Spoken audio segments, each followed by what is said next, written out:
I've wanted to get started on this project for a while, but because it requires me to cut up books, I was very nervous about starting it because I didn't want to waste the books themselves. But I recently taught myself how to do bookbinding, and I decided that now that I know how to do that, this is the perfect time to start the project because I won't be wasting the books anymore. I had these 4 hardcover books that I had thrifted, and I started this project by cutting off their spines with a box cutter.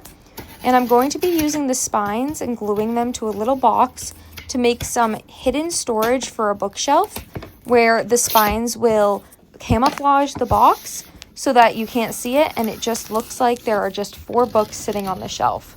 I was very careful when going in with this box cutter to only cut the spines off the books and not cut the spines themselves because I needed at least 2 of these to have a cover so that they could camouflage the sides of the box as well.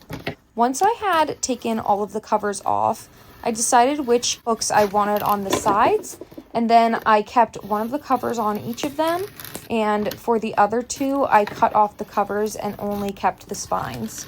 I lined the books up how I liked them, and then I took a measurement of them so that I knew how big I would need to make the box for these to be able to cover the entire thing. I made the box using some wood I had in my basement, and I used wood glue to assemble the entire box out of the 4 pieces that I had cut. I used these 1x4s for the sides and then 1x6 for the front and back, and I glued plywood onto the bottom and used an X-Acto knife to cut it down to the exact right size.